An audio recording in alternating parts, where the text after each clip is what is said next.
Guys চলে যাচ্ছি। পিছনে ওই যে দেখা যাচ্ছে কিনা জানি না, মা কাকি বড় মা বোন দাঁড়ায় আছে। আসলে এরকমই সম্পর্কটা, কেউ যখন দূরে কোথাও চলে যায় তখনই সবারই মন খারাপ হয়। আসলে ভালো লাগে। এখন চলে যাচ্ছে, এখন ওদের মন খারাপ, আমারও মন খারাপ। What's up guys, I am it's Milan. কিছুদিন গ্রামে পরিবারের সাথে, গ্রামের পরিচিত মুখ মানুষদের সাথে কিছুদিন সময় কাটালাম, ভালো লাগলো। আজকে আবারও চলে যাচ্ছি ঢাকার পথে, কারণ সময় তো আর কারোর জন্য থেমে থাকে না, সময় চলে সময়ের নিয়মে। এই জন্য আর কি আবারও চলে যাওয়া ঢাকার ব্যস্ত শহরে।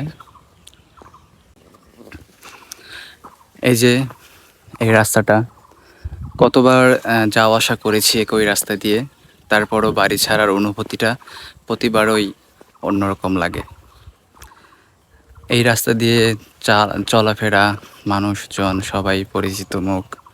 যখনই যাই মনটা খারাপ হয়ে যায়, সব স্মৃতি ফেলে ফিরতে হয় আর কি নিজের। আসলে শহর মানে ব্যস্ততা আর নতুন নতুন অভিজ্ঞতা, আর গ্রাম মানেই শান্তি, পরিবার, ছোটবেলার শৈশব। আসলে জীবনে চলার জন্য দুটারই অনেক গুরুত্ব।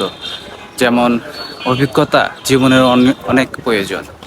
এই যাত্রাটা শুধু এক জায়গা থেকে অন্য জায়গায় যাওয়া না, এটা নতুন গল্প, নতুন পরিকল্পনা আর নতুন স্বপ্নের দিকে এগিয়ে যাওয়ার যাত্রা। This is not Kerala, this is not Vietnam, and this is not Philippines. This is my country, Bangladesh.